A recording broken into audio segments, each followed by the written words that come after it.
तो ये है यातो, जिसे गॉड ऑफ वॉर भी कहा जाता है। काफी सालों पहले यातो ने गॉड होने के बावजूद भी बहुत से लोगों को जान से मारा था। यही वजह है कि यातो को सभी गॉड्स के बीच में सबसे डेंजरस माना जाता है। लेकिन फिलहाल किसी वजह से यातो ने ये सारे काम छोड़ दिए हैं और वो अब लोगों के बीच ही रहकर नॉर्मल गॉड की तरह सबके विशेष पूरी करता है। लेकिन सबसे बड़ी दिक्कत तो ये है कि यातो को बहुत से लोग जानते ही नहीं, जिसकी वजह से बेचारा सड़क पे आ चुका है।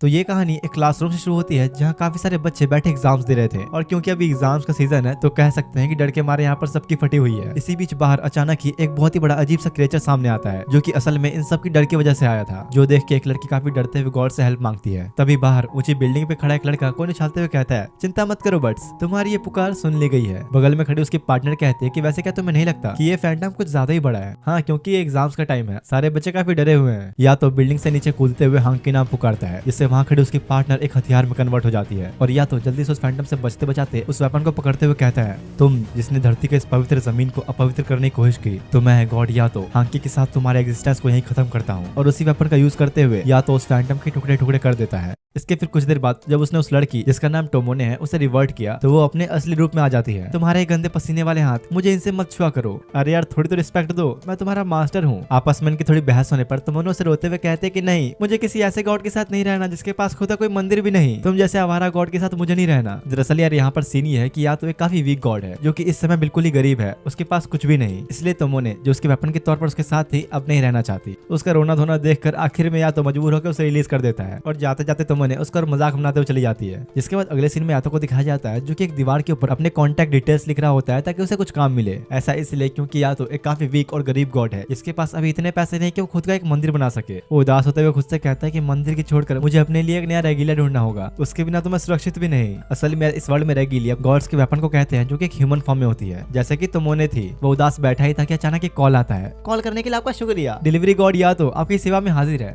क्या मिलॉर्ड मिसिंग है? वैसे मैं बता दूं कि मिलॉर्ड को इंसान नहीं एक बिल्ली का नाम है, जिसके पूरे शहर में पोस्टर छपे हुए हैं और 3 लड़कियां उसी के बारे में बात कर रही होती हैं। गॉड यातो को बिल्ली को ढूंढने का काम मिला है। वो 3 लड़कियां आपस में गॉड्स के बारे में बात करने लगती हैं, जिसमें से एक का नाम था ह्योरी, जो कि एक मार्शल आर्टिस्ट गॉड की बहुत बड़ी फैन है। यहाँ तक कि उसने तो अपने गॉड की वीडियो भी डाउनलोड की हुई है। हाँ, मुझे पता है कि सुनने में काफी अजीब है। यही यातो भी उस बिल्ली को ढूंढते हुए घूम रहा होता है और चलते चलते उसकी नजर ह्योरी पे पड़ती है। उसे ऐसा लगता है कि या तो उसे देख रहा है, लेकिन असल में वो उस बिल्ली मिलॉर्ड को देख रहा था जो कि ठीक ह्योरी के पीछे ही थी। या तो ये देखते तेजी से उस बिल्ली की तरफ बढ़ता है। तभी ह्योरी आके उसे बचाने के लिए जल्दी से धक्का देती है, क्योंकि सामने से काफी स्पीड में एक बस आ रही थी। एक्सीडेंट होने की वजह से काफी सारे लोग भी इकट्ठा हो जाते हैं। तो ह्योरी उठ के उसे कहती है कि आखिर तुम सोच क्या रहे थे, अभी मरने वाले थे तुम। हाँ, लेकिन एक बार जरा तुम उस तरफ तो देखो। असल में हुआ ये कि ह्योरी उस एक्सीडेंट से बच नहीं पाई और पूरी तरह से जख्मी हो चुकी है। उसकी सोल भी बॉडी से बाहर आ गई है। जिसके बाद अब सीधा शाम का सीन दिखाया जाता है जहाँ पर ह्योरी एक हॉस्पिटल में आई हुई थी और वो भी जिंदा। सामने खड़े उसके डैड उसे कहते हैं, तुम्हें चिंता करने की अब कोई जरूरत नहीं, ये एक चमत्कार ही है कि तुम्हें एक बस से टक्कर लगने के बाद भी ज्यादा कुछ नहीं हुआ। थोड़ी देर बाद ढंग से होश में आने पर वो पूछती है कि आखिर उस लड़के का क्या हुआ जो मेरे साथ था। सब कंफ्यूज हो जाते हैं कि भला किसकी बात कर रही है ये, क्योंकि ह्योरी के अलावा उन्हें और कोई भी वहां नहीं मिला।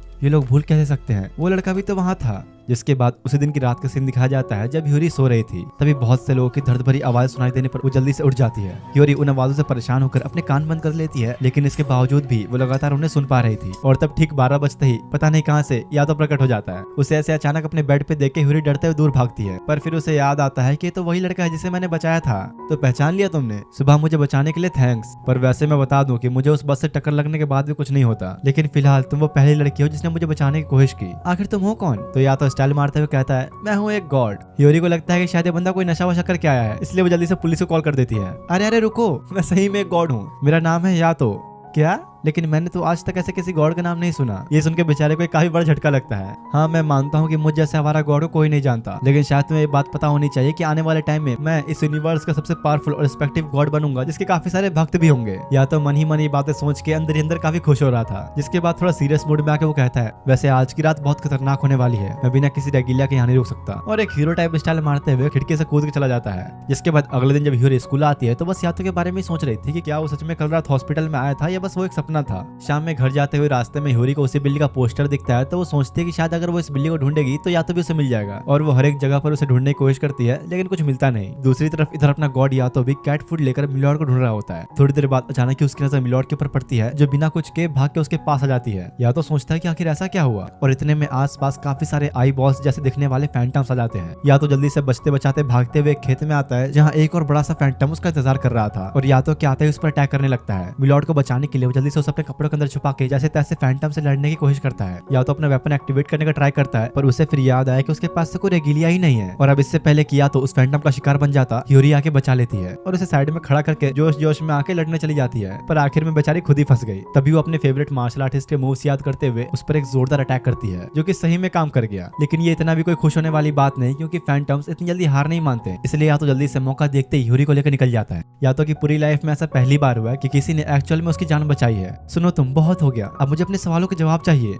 हाँ ठीक है, लेकिन जरा तुम पीछे तो देखो, तुम्हारी सोल ऑलरेडी बॉडी से बाहर आ चुकी है। ये क्या हो रहा है? क्या मैं मर गई? नहीं, ऐसा नहीं है। इसे बस ऐसा मान लो कि तुम्हारी बॉडी अभी सो रही है। और या तो के कहने के थोड़ी देर बाद ही ह्यूरी की सोल वापस उसके बॉडी में चली जाती है, जिसके बाद एक घर का सीन दिखाया गया जहाँ पर एक छोटा बच्चा काफी परेशान था, क्योंकि मिलॉर्ड उसी की कैट का नाम है। तभी डोरबेल बजती है और जब उन लोगों ने बाहर जाकर देखा तो मिलॉर्ड वापस आ चुकी थी। वो बच्चा बड़ा खुश होते हुए या तो का थैंक्स कहता है। दूसरी तरफ वो यहाँ बेहोश पड़ी ह्यूरी को कंधे पर उठाकर घर ले जा रहा होता है, लेकिन होश में आते ही वोल्टा या तो को ही मारने लगी और देखती है कि उसकी पूंछ जो कुछ टाइम पहले वहाँ पर थी वो अब गायब हो चुकी है। उसके पूछने पर या तो बताता है कि तुम्हारे साथ ये सब उस एक्सीडेंट की वजह से हुआ है। देखो, असल में इस वर्ल्ड में दो किनारे मौजूद हैं, एक नियर शोर और दूसरा फार शोर, और पता नहीं कैसे पर तुम इन दोनों ही वर्ल्ड्स के बीच में आ चुकी हो। नियर शोर में तुम्हारे जैसे नॉर्मल इंसान जिंदगी जीते हैं और फार शोर में मौत के बाद की जिंदगी। और तुम्हारे केस में ये हुआ है कि तुम जिंदा तो हो, लेकिन साथ ही एक फैंटम भी बन चुकी हो। फैंटम उन क्रिएचर्स को कहा जाता है जो लोगों के डर की वजह से पैदा होते हैं। तो इसका मतलब मैं भी उन फैंटम्स जैसे ही हूँ। देखा जाए तो हाँ, लेकिन नहीं, तुम हाफ ह्यूमन और हाफ फैंटम हो। लेकिन एक बात याद रखना, तुम्हारे सोल का इस तरह बॉडी से निकलना ये अब रेगुलर होने वाला है। तो अब आखिर में वापस इंसान कैसे बनूंगी? लेकिन उसके इस सवाल का जवाब तो या तो के पास भी नहीं होता।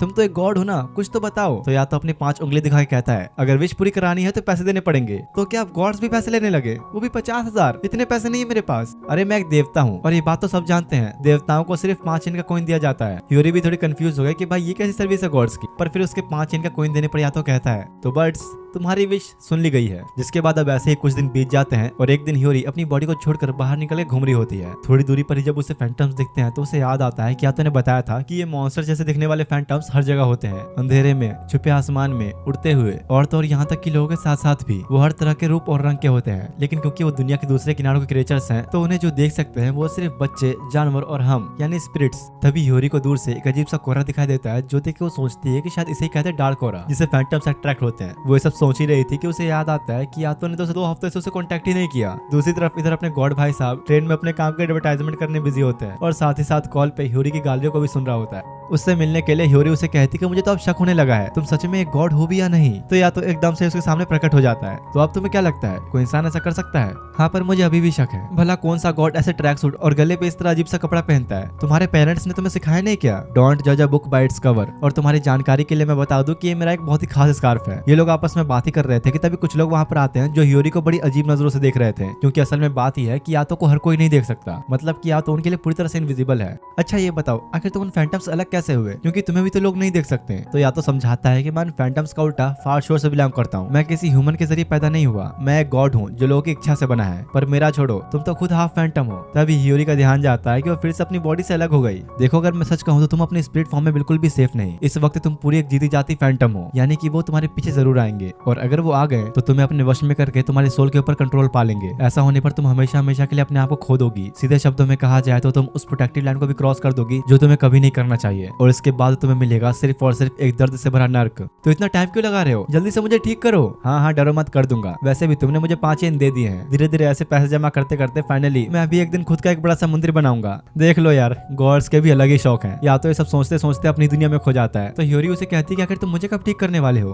अरे चिंता मत करो, वो मैं कर दूंगा, पर फिलहाल मेरे पास कोई रेगिलिया नहीं, इसलिए मैं अपनी पावर्स यूज नहीं कर सकता। रेगिलिया गॉड्स के लिए एक वेपन की तरह होता है, उसके होने पर मैं किसी भी चीज से फाइट कर सकता हूँ। हाँ मैं समझ गई, मतलब अभी तुम किसी काम के नहीं, जो सुन के बेचारे को एक बड़ा झटका लगता है। वैसे यार मैं तुम लोगों को बता दूं कि रेगिलिया असल में स्पिरिट्स के रूप में होते हैं। तब यातो को किसी कस्टमर का कॉल आता है जो सुनते ही बस एक झटके में ही वो गायब हो गया। जिसके बाद ह्यूरी सोचने लगती है कि आखिर अब वो करे तो करे क्या, और वो फैसला करती है कि कुछ न करने से अच्छा वो यातो का रेगिलिया ढूंढने में उसकी मदद करेगी। जिसके बाद ह्यूरी हर एक छोटे बड़े फैंटम के पास जाके उनसे यातो का रेगिलिया बनने के लिए पूछती है, पर आखिर में इन सब का कोई फायदा नहीं होता। तभी काफी दूर से एक डार्क ऑरा बाहर आने लगता है, जो देख के ह्यूरी सोचती है कि क्या पता मुझे वहाँ कोई नया रेगिलिया मिल जाए, और उसी तरफ चली जाती है। इधर यहाँ अपना यातो किसी आदमी के बाथरूम की मरम्मत कर रहा होता है। वो आदमी भी उसका काम देख के बड़ा खुश होता है और कहता है कि यार तुमने तो मेरी उम्मीद से ज्यादा अच्छा काम किया, तुम्हें सिर्फ 5 येन देके मुझे बुरा लग रहा है, तुम ये रख सकते हो। मेरी तरफ से एक टिप समझ लो इसे। अब तुम लोग सोच रहे होगे कि यातो को तो कोई देख नहीं सकता, तो भला ये आदमी कैसे देख पा रहा है? ऐसा इसलिए क्योंकि यातो को सिर्फ वही लोग देख सकते हैं जिन्हें वो दिखाना चाहता है, यानी कि सिर्फ कुछ गिने चुने लोग। इसलिए तो बेचारा पैसा कमाने के लिए सब पार्ट टाइम जॉब अब भी क्या करता है, या तो अपना काम खत्म करके किसी और गॉड के मंदिर में आकर आराम ही कर रहा होता है कि तभी उसे ह्यूरी का कॉल आता है जो उसे बताती है कि जल्दी आओ, मैंने तुम्हारे लिए एक रेगुलर ढूंढ लिया। जो सुनते ही बस एक सेकंड में या तो वहाँ पहुंच जाता है, पर एक रेगुलर के बदले उसे सामने दिखता है एक बड़ा सा खतरनाक फैंटम, जिसे जान बचाने के लिए दोनों जल्दी से भागने लगते हैं। अरे बेवकूफ, तुम्हें किस एंगल से वो रेगुलर दिखा, तुम देख नहीं सकती, ये कितना खतरनाक फैंटम है। हाँ लेकिन तुमने ही तो कहा था डोंट जज a book by its cover. अरे पागल, मैं मरने के लिए बोलूंगा तो मर जाओगी क्या। तभी ह्यूरी भागते हुए ध्यान देती है कि वो फिर से अपनी बॉडी से बाहर आ चुकी है, जिसके बाद वो फैंटम तेजी से उन पर लगातार अटैक्स करने लगता है और दोनों जैसे तैसे हो सके उसे बचने की कोशिश करते हैं। ह्यूरी को लगता है कि शायद वो अपनी इस स्पिरिट फॉर्म में बहुत कुछ कर सकती है और यही सोच के अकेले ही लड़ने चली जाती है। फिर यहाँ पर होना क्या था, वो फैंटम उल्टा उसे ही खाने वाला था, लेकिन आखिरी मौके पर ही या तो आके बचा लेता है। इसी बीच गलती से उसका हाथ फैंटम के मुंह में चला गया था, तो जैसे तैसे वो उसका एक छोटा सा हिस्सा काट के जल्दी से वहां से निकलता है। कुछ देर बाद अब जब दोनों बच के एक सेफ प्लेस पे आ जाते हैं तो ह्यूरी देखती है कि यातो के हाथ से काफी सारा खून निकल रहा है। वो हेल्प करने की कोशिश करती है, लेकिन यातो मना करते हुए कहता है कि मुझे छूना मत, वरना तुम भी इसकी चपेट में आ जाओगी। ये इंसानों जैसा खून नहीं, गॉड्स के लिए एक तरह की अपवित्रता है। अगर इसके ज्यादा फैलने से पहले से खत्म नहीं किया गया तो ये अंदर ही अंदर मुझे खाता रहेगा।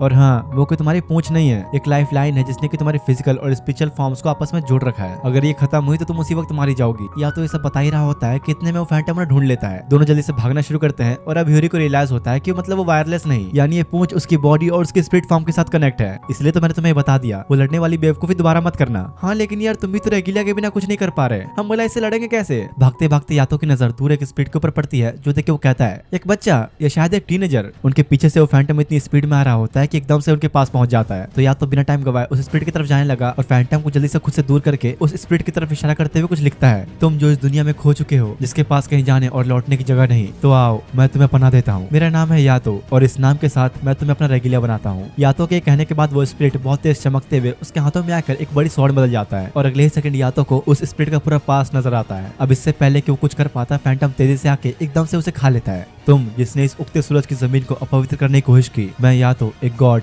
तुम्हारा यही अंत करता हूँ। और ये कहते ही एक झटके में वो उसे टुकड़ों में काट डालता है, पर जख्मी होने की वजह से या तो खुद को संभाल नहीं पाता और नीचे गिर जाता है। आखिर में सब कुछ शांत होने के बाद ह्यूरी अपनी बॉडी में वापस आके यातो से पूछती है, आखिर तुम ये कर क्या रहे हो, देख नहीं सकते क्या, अपवित्रता को हटा रहा हूँ। क्या ये बस पानी से ही ठीक हो जाता है? और मैं इसे लेकर इतना सीरियस हो रही थी। वो छोड़ो, कम से कम हमें कुछ फायदा तो हुआ, एक पवित्र स्पिरिट मिली हमें। ओह तो ऐसा होता है रेगिलिया, बिल्कुल एक वेपन जैसा। हाँ इसका नाम है यूकी, पूरा नाम यूकी ने। यातो के कहते ही वो स्वॉर्ड चमककर एक लड़के में बदल जाता है। ह्यूरी तो हैरानी हो गई कि भाई अब ये क्या है, पूरा इंसानी रूप है इसका। यूकी को काफी ठंड लग रही होती है तो यातो उसे अपना ट्रैक सूट देते हुए बताता है कि मैंने ही तुम्हें यहाँ बुलाया, मैं हूँ एक गॉड यातो, अब से तुम्हारा मास्टर, तुम्हें आप कहीं भटकने की जरूरत नहीं, तुम मेरे साथ ही रहोगे। ये कहते हुए यातो बड़े स्टाइल में अपना जैकेट देने लगता है तो यूकी ने कहता है रहने दो, तुम्हारे गंदे पसीने की बदबू आ रही है इसमें। तो ह्यूरी फिर उसे अपना स्कार्फ ऑफर करती है जिसे लेकर जल्दी से लपेट लेता है। बेचारे यातो को हर किसी से अपनी बेइज्जती करवाने की आदत ही हो गई है। जिसके बाद अगले दिन जब दोनों साथ घूम रहे होते हैं तो यातो उसे कचरे में से एक जैकेट उठाकर देता है जो उसे बिल्कुल भी पसंद नहीं आता। ऐसा क्यों हो रहा है, मुझे अभी भी अपनी फिजिकल बॉडी महसूस क्यों हो रही है, मैं तो कब का मर चुका हूँ। कुछ देर बाद यातो लंच में यूकी को एक फिश खाने के लिए देता है, लेकिन उससे भी एक बिल्ली छीन के ले जा रही थी। तो इस चक्कर में उसके साथ यातो की बसर शुरू हो जाती है। ये क्या हो रहा है मेरे साथ, मैंने कभी नहीं सोचा था कि देवता ऐसे सड़कों पर आवारों की तरह घूमते हैं। किसी और के मंदिर में सोना और अपने काम का सामान कचरे से उठाना, क्या सच में देवता ऐसे होते हैं। तभी दोनों को जब जोर की भूख लगने लगती है तो यूकी ने कहता है, मुझे तो अब शक होने लगा है कि तुम सच में गॉड हो भी या नहीं। अच्छा ऐसा क्या, मुझ पे शक कर रहे हो, तो चलो अभी मैं तुम्हें अपना कमाल दिखाता हूँ। जिसके बाद या तो यूकी को लेकर ह्यूरी के साथ एक रेस्टोरेंट में आता है और उसे कहता है कि आज तुम्हें जो खाना खा सकते हो, ये ट्रीट ह्यूरी की तरफ से है। तभी एक वेटरेस ह्यूरी के लिए पानी लेकर आती है, शायद आपने हम पे ध्यान नहीं दिया, 3 ग्लास लेकर आइए। ओ हाँ सॉरी, मुझे माफ करना, मैं भी लाती हूँ। ये क्या, मुझे तो लगा था कि लोग तुम्हें देख नहीं सकते। अरे नहीं, ऐसा नहीं है कि हम इनविजिबल हैं, बस इसे ऐसा समझो कि हम पे ध्यान दे पाना काफी मुश्किल है। चलो एग्जांपल के तौर पे तुम ये बताओ कि यहाँ पर कितनी वेटरेस हैं। ह्यूरी उनकी तरफ देखने लगी तो या तो कहता है कि नहीं, बिना देखे बताओ। ऐसा है तो शायद मेरे ख्याल से 2, लेकिन यार असल में यहाँ पर 4 वेटरेस मौजूद हैं। तो आप समझ गई तुम, ऐसे ही बिल्कुल उनकी ही तरह मैं और यूकी ने भी बैकग्राउंड में घुल मिल गए हैं। अगर किसी काम पर ध्यान भी आया तो थोड़ी देर में ही हमें भूल जाएगा। जिसके बाद खाना आने पर दोनों मिलकर ऐसे ठूसने लगे कि जैसे पता नहीं सालों से भूखे हो। लंच के बाद जब ह्यूरी और यूकी ने बाहर होते हैं तो वो उससे पूछते कि आखिर तुम रेगिलिया बनने पहले क्या करते थे। सच कहूँ तो मुझे नहीं पता, मैं बस इतना जानता हूँ कि मैं मर गया था और उसके अगले ही पल यादों के हाथ में था, उससे पहले कि मेरे पास कोई भी यादें नहीं। और बातों बातों में यूकी की नजर वहां पड़ जाती है जहाँ नहीं पड़नी चाहिए थी, इसलिए वो शर्माकर जल्दी से नजर घुमा लेता है। लेकिन यातो जैसे ही रेस्टोरेंट से बाहर निकलता है उसे ये महसूस हो जाता है कि जरूर यूकी ने कुछ बुरा सोचा, क्योंकि गॉड्स और उनके रेगिलिया आपस में कनेक्टेड होते हैं। तो यातो उसके हर बुरे और अच्छे ख्यालों को महसूस कर सकता है। तभी किसी कस्टमर का कॉल आते ही वो यूकी को साथ लेकर जाने ही लगा कि गलती से ह्यूरी के स्पिरिट उन्हें रोकने के चक्कर में उनके साथ ही टेलीपोर्ट हो जाती है। जिसके बाद जब वो लोग उस बुलाए गए लोकेशन पर पहुंचते हैं तो आसपास से काफी घना कोहरा छाने लगता है और कुछ लोग एक एक करके सामने आते हैं। तो क्या तुमने किसी चाल में फंसाने के लिए हमें यहाँ बुलाया? पर तभी सामने खड़े एक इंसान को देखकर ह्यूरी कहती है कि आप टेंजिन हो, गॉड ऑफ लर्निंग। तो लगता है तुमने मुझे पहचान ही लिया। उसे देखते ही ह्योरी और युकी ने झुक जाते हैं, जो बेचारे यातो से देखा नहीं जाता। तो ये होता है गॉड का ऑरा, पर यातो तो आपसे बिल्कुल ही अलग है, खाने के भी पैसे नहीं होते उसके पास। इतने में तब टेंजिन की रेगिलिया सामने आती है, जो कि एक नहीं बहुत सारी है। ये सब चीजें यातो से और नहीं देखा जाता। तो वो उसे पूछता है कि आखिर तुमने मुझे यहाँ पर क्यों बुलाया, ये बताओ। वैसे तुम तो जानते ही होगे अभी बच्चों के एग्जाम्स का सीजन चल रहा है, तो क्या तुम मेरे लिए कुछ फैंटम्स का सफाया कर दोगे? क्योंकि वैसे भी तुम्हारे पास कुछ काम तो होता नहीं करने को, और अगर चाहो तो तुम मेरे ग्रुप में भी ज्वाइन कर सकते हो। लेकिन मुझे पता है तुम ऐसा नहीं करोगे, तुम्हें अपना खुद का मंदिर जो बनवाना है। इसके बाद टेंजिन कुछ पैसा निकालकर यातो को देने लगता है, पर इस बात से यातो को गुस्सा आ जाता है, क्योंकि गॉड्स किसी भी काम के लिए बस 5 येन ही लिया करते हैं। मतलब कि टेंजिन एक तरह से यातो के सामने अपने पैसों को शो ऑफ कर रहा है। जिसके बाद उन लोगों को आखिर करना क्या है ये समझाने के लिए टेंजिन अपनी एक रेगिलिया को उसके पास भेजता है, जो कि और कोई नहीं बल्कि तोमोने है। क्या तुमने इसे ज्वाइन कर लिया? हाँ, और अब मेरा नाम मायू है। तोमोने मेरा पुराना नाम था। अब जब युकिने और ह्योरी को पता चलता है कि तोमोने यातो की पुरानी रेगिलिया थी, तो वो पूछते हैं कि इसके घर खाने और कपड़े का क्या सच में ये एक आवारा देवता है? हाँ, इसे कुछ ऐसा ही समझ लो। जो सुनकर दोनों ही उदास हो जाते हैं। कुछ देर बाद अब तोमोने, जिसका कि नया नाम अब मायू है, वो सबको एक रेल ट्रैक के पास लेकर आती है और बताती है कुछ दिन पहले किसी ने बहुत अजीब सी विश मांगी, और जब मैंने जांच किया तो पता चला कि 2 लोगों ने अपनी जान ले ली है। इधर के इलाके में इस जगह पर ही ज्यादातर फैंटम्स पाए जाते हैं, जो कि लोगों के दिमाग पर हावी होकर उनको मरने पर मजबूर करते हैं। यही वजह है कि गॉड टेंजिन ने यहाँ पर एक बैरियर भी बनाया था, लेकिन कुछ लोगों के ऊपर ये फैंटम्स इतने हावी हो गए थे कि बैरियर भी उन्हें रोक नहीं पाता। लोग लगातार यहाँ मरते ही जा रहे हैं। तो इसका मतलब हमें बस उन फैंटम्स को मारना है जो लोगों पर काबू कर रहे हैं। रहने दो, इसकी कोई जरूरत नहीं। अगर कोई खुद मरना चाहता है तो हम उसे रोक नहीं सकते। जो सुनकर ह्योरी और मायो को यातो के ऊपर गुस्सा आता है। हाँ, मुझे पता है कि मेरी बात कड़वी है, पर यही सच है। अगर कोई रूह खुद मरना चाहे तो उसका मतलब वो पूरी तरह से वश में है। यहाँ तक कि वो लोग एक रेगिलिया भी नहीं बन सकते। यातो से ऐसी बातें सुन के गुस्से में ह्योरी अकेले ही उन फैंटम से लड़ने चली जाती है, पर यातो को कोई फर्क नहीं पड़ता। अगर तुम भूल गए तो मैं तुम्हें याद दिला दूं कि एडवांस पेमेंट तुम्हें मिल चुकी है, तो ये काम तुम्हें करना ही पड़ेगा। वैसे मुझे नहीं लगता कि ह्योरी को अकेले लड़ने देना सही रहेगा। दूसरी तरफ ट्रेन स्टेशन का सीन दिखाया जाता है, जहाँ पर ह्योरी अपना काम कर चुकी थी, लेकिन ये इतना आसान भी नहीं था। उसके सामने एक के बाद एक काफी सारे फैंटम्स अपीयर होने लग जाते हैं, जिनका सामना वो चाह के भी नहीं कर सकती, और वो सब मिलकर ह्योरी को एक ट्रेन ट्रैक पर रख देते हैं, जहाँ पर सामने से एक ट्रेन बहुत ही स्पीड में आ रही होती है। पर तभी एंड मौके पर यादव पहुंच के उन फैंटम्स को काट डालता है और दोनों जल्दी से ट्रेन के ऊपर चढ़ जाते हैं। तुम्हें याद तो है ना, पूंछ कट गई तो अपनी जान गवा दोगी। उसी ट्रेन ट्रैक के रेलवे क्रॉसिंग के पास एक लड़का खड़ा होता है, जिसे एक फैंटम ने वश में कर रखा था, पर सही टाइम पर यातो अपने रेगिलिया युकिने के साथ उसको टुकड़ों में काट डालता है, और साथ ही उसके इस खतरनाक अटैक की वजह से आसपास की चीजें भी कट जाती हैं। लगता है तुमने तो कुछ ज्यादा ही ताकत लगा दी। दूसरी तरफ रेलवे ट्रैक के उस पार तोमोने यातो का शुक्रिया अदा करते हुए अपना सर झुकाती है। शाम के टाइम तीनों जब जा रहे होते हैं तो ह्योरी उससे पूछती है कि तुमने तो कहा था कि तुम मरने वालों को नहीं रोकोगे, लेकिन लगता है कि तुम भी ऐसा नहीं चाहते, है ना? तुम गलत हो। मैं बस किसी को इन लोगों के सामने मरने नहीं देना चाहता। और यातो का इन लोगों से मतलब युकिने और तोमोने जैसी रेगिलिया से है, क्योंकि उन सब ने खुद की जान नहीं ली, मतलब वो और जीना चाहते हैं। इसलिए यातो किसी भी दूसरे इंसान को इन लोगों के सामने मरने नहीं दे सकता। उसकी बातों को ढंग से समझने पर ह्योरी रोने लगती है, तो यातो को लगता है कि जरूर युकिने ने ही कुछ किया होगा। रात में आप दोनों एक मंदिर में आते हैं, जहाँ युकिने को काफी ठंड लग रही होती है, तो यातो उसे वही कचरे से उठाई हुई जैकेट लाकर देता है। तो अब बेचारा गरीब का बच्चा क्या ही करे। वैसे आज तुमने अपने पहले दिन के हिसाब से काफी अच्छा काम किया, मतलब मैं तुम्हें लेकर बिल्कुल सही था। जिसके बाद युकिने सो जाता है और एक लड़की उन्हें दूर से देख रही होती है। सोते हुए यातो अपने ही सपने में डूबा था, जहाँ वो इस वर्ल्ड का सबसे पॉपुलर गॉड बन जाता है और सब लोग उसके ही भक्त बने होते हैं। वो इतना खोया हुआ था कि गुस्से में युकिने ही उसे लात मार के नीचे फेंक देता है। सुबह सुबह ह्योरी दोनों के लिए ब्रेकफास्ट लेकर आती है, पर युकिने के साथ मिलकर वो भी यातो के सपने का मजाक उड़ाने लगती है। तो लगता है तुम्हें दिखाना ही पड़ेगा कि एक गॉड क्या कर सकता है। मेरे सपने अब सच होने वाले हैं, क्योंकि मैंने ये जो खरीदा, उस औरत ने मेरा हाथ देखकर कहा कि इस मटके पर सिर्फ मेरा नाम लिखा है, यही मुझे अमीर बनाएगा। जो सुनकर दोनों कहते हैं कि लो भाई, एक गॉड के साथ ही स्कैम हो गया। यातो ने और भी कई सारी चीजें खरीदी थी और उसे लग रहा था कि बस अब इसी से मेरे सपने सच हो जाएंगे, लेकिन इतनी बकवास सुनकर युकिने और ह्योरी गुस्से में उसका मटका ही तोड़ डालते हैं। बेचारा या तो सदमे में ही चला गया देख के।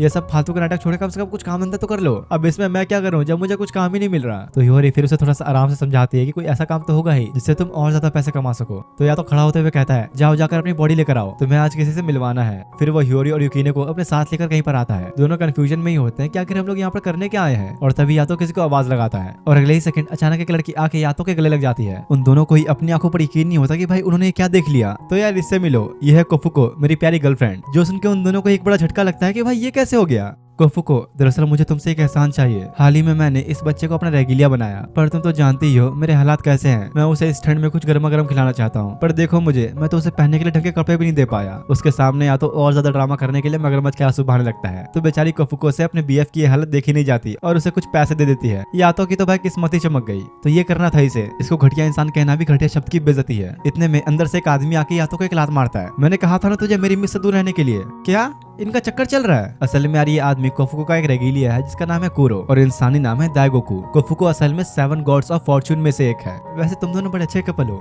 ऐसा किसने कहा? हम लोग कपल नहीं, लेकिन तुमने तो अभी थोड़ी देर पहले कोफुको को अपनी मिस कहा था। हाँ, क्योंकि मिस तो बस एक टाइटल है, असल में मेरी मास्टर है। क्या तुम्हें इस बात से कोई परेशानी है? उसका एक गुस्से वाला एक्सप्रेशन देख के दोनों की फट जाती है। पीछे बैठा या तो कहता है उसकी आंखों में मत देखना, काफी डेंजरस हो सकता है। ये भले ही तुम्हें बाहर से सख्त दिख रहा है पर बच्चों को देखे पिघल जाता है। जो सुन के गुस्से में दाइगो को फिर से या तो लात मार के बाहर फेंक देता है। थोड़ी देर तक चारों आपस में मस्ती करते हैं और बातों बातों में कोफुको बताती है कि या तो वो नहीं जो तुम्हें बाहर से दिखता है वो सभी गॉड्स में सबसे डेंजरस माना जाता है, तो बच के रहना उससे। ये देखो यार, एक अच्छी खबर, मुझे एक नया काम मिला। और युकिने को घसीटता हुआ अपने साथ ले जाता है। पर दाइगोकू को ये बात समझ नहीं आती कि आखिर या तो इन्हें यहाँ क्यों लेके आया था। अगले सीन में एक आदमी को दिखाया जाता है जो कि एक बिल्डिंग की छत पे खड़ा अपनी माँ से माफी मांग रहा होता है और तब अचानक या तो प्रकट हो जाता है जिससे दोनों ही नीचे गिर जाते हैं। अरे तुमने उसे धक्का क्यों दिया?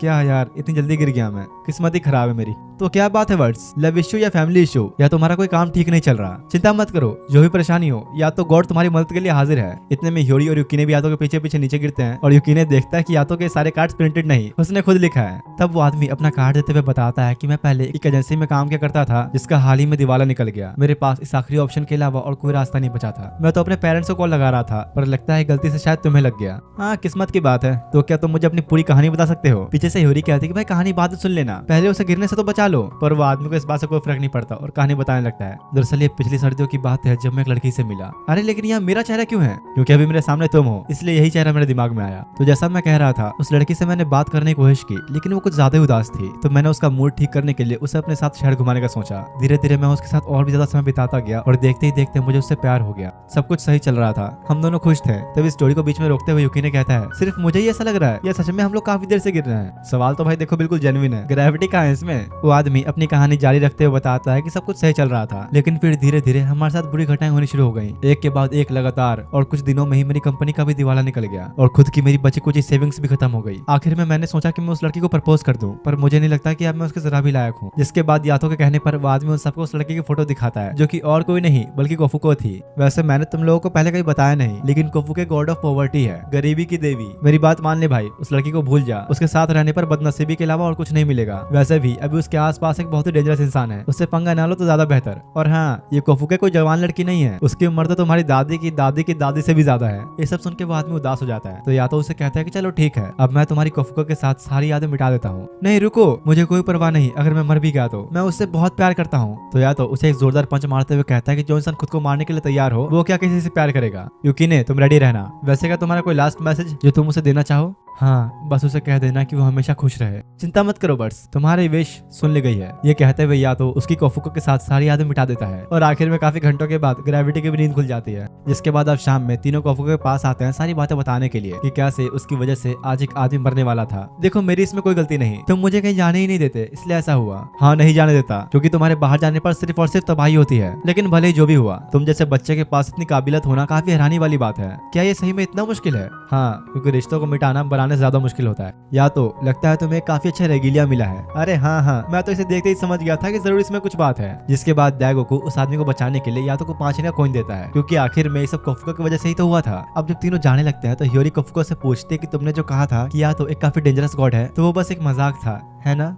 नहीं, ये सच नहीं है क्योंकि यातो ने काफी पहले एक रेगिलिया को मारा था। उससे मिलने से पहले मैंने उसके बारे में काफी सारी बुरी अफवाहें भी सुनी थी। तुम्हें ये बात याद रखनी होगी कि यातो असल में गॉड ऑफ वॉर है, उसने कई सारे इंसानों को भी मारा है। तो दाइगोकू कहता है तुम इन बातों पर ध्यान मत दो, ये बहुत ही पुरानी बातें हैं, वो मारो या मरो वाला टाइम था। असल में बात यह है कि गॉड्स का एग्जिस्टेंस लोगों के विश्वास की वजह से बना रहता है। बड़े देवताओं के पास काफी सारे भक्त होते हैं जो रेगुलर उनसे विश मांगते रहते हैं, लेकिन ऐसा छोटे देवताओं के साथ नहीं होता, इसलिए वो लोगों की यादों में भी ज्यादा टाइम तक नहीं रह पाते। तो ऐसे हालातों में गॉड्स अपना एग्जिस्टेंस कायम रखने के लिए हर किसी की विश पूरी करते हैं, चाहे वो कहीं से भी आई हो, अच्छी या बुरी। दाइगोकू को इन बातों का क्या मतलब है ये तुम्हें आगे चल के समझ में आएगा। कुछ देर बाद ह्योरी यातो के पास आके उससे पूछती है कि आखिर तुमने मुझे उन लोगों से क्यों मिलाया? वो इसीलिए कि अगर कभी भी मेरे साथ कुछ हो तो तुम सबसे पहले इन लोगों के पास जाना। दूसरी तरफ युकिने नंदी के पास बैठ के यातो ने जो उसकी तारीफ की उसके बारे में ही सोच रहा होता है, तभी अचानक से उसके सामने एक लड़की प्रकट होती है। तुम्हारी आंखें काफी सुंदर है। युकिने को कुछ समझ नहीं आता कि ये लड़की यहाँ पर अचानक से आ कैसे गई, लेकिन उसी वक्त यातो आके पूछता है, नोरा तुम यहाँ पर क्यों आई हो? नहीं, मुझे मेरे नाम से बुलाओ, उसी नाम से जो तुमने मुझे दिया था।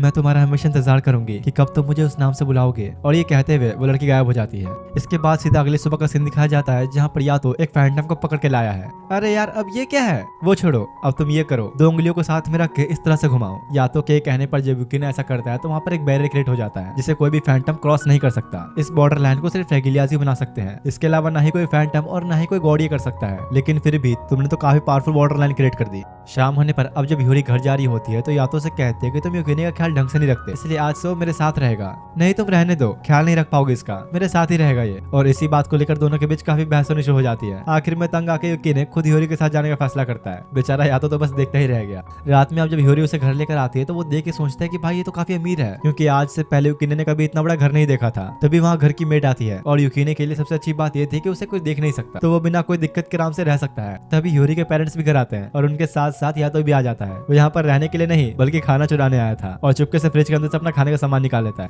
आखिर तुम यहाँ पर क्या कर रहे हो? कुछ नहीं, मैं तो बस थोड़ा खाना लेने आया था। शायद तुम जानते नहीं, पर इस जगह पर रहने से यूकिने के ऊपर फैंटम्स का बहुत ज्यादा खतरा है। मंदिरों में हम लोग सेफ हैं, लेकिन यहाँ पर नहीं। दूसरी तरफ इधर यूकिने नहाने के लिए आया हुआ था और सोचता है कि अगर मैं हमेशा यहीं रहूं, यातो के पास न जाऊं, तो मेरा क्या होगा? क्या वो किसी और को अपना रेगुलर बना लेगा? कुछ देर बाद रात में जब उसे नींद नहीं आती तो वो ह्योरी के पास आके पूछता है कि क्या मैं तुम्हारे पास सो सकता हूँ? मुझे अकेले डर लग रहा है। हाँ, सो जाओ, मैं तुम्हारे लिए लाइट्स ऑन कर देती हूँ। यूकिने को तो विश्वास ही नहीं होता कि वो सच में एक लड़के के साथ सो रहा है। और थोड़ी देर बाद जब ह्योरी सो जाती है तो उसके मन में उल्टे सीधे ख्याल आने लग जाते हैं। क्या बात है यूकिने, तुम तो बड़े बिगड़ गए हो। या तो यहाँ पर यूकिने को अपने साथ चलने के लिए समझाने आया था, क्योंकि यहाँ रहने पर उसके ऊपर फैंटम्स का काफी ज्यादा खतरा है। दूसरी तरफ एक बड़े से फैंटम को दिखाया जाता है, जिसे एक लेडी या फिर कह सकते हैं कि एक गॉडेस उसे मार देती है। उसके साथ एक शेर भी मौजूद था, जो कि असल में एक रेगिलिया है। आगे चल के तुम्हें पता लगेगा कि लेडी आखिर है कौन। अगले दिन ह्योरी यूकिने को शॉपिंग पर लेकर आती है, जहाँ वो उसे कहती है कि अगर तुम्हें कुछ भी पसंद हो तो तुम ले सकते हो। अरे नहीं, छोड़ो, फालतू में पैसे क्यों बर्बाद करना, मुझे वैसे भी कोई नहीं देख सकता, तो मैं कुछ भी ले सकता हूँ। और इसी बात का फायदा उठाते हुए यूकिने एक स्केटबोर्ड को लेने लगता है। लेकिन अगर देखा जाए तो ये एक तरह से चोरी ही हुई, इसलिए ह्योरी उसे स्केटबोर्ड को वापस लेकर रख देती है और यूकिने भी नाराज होकर वहां से चला जाता है।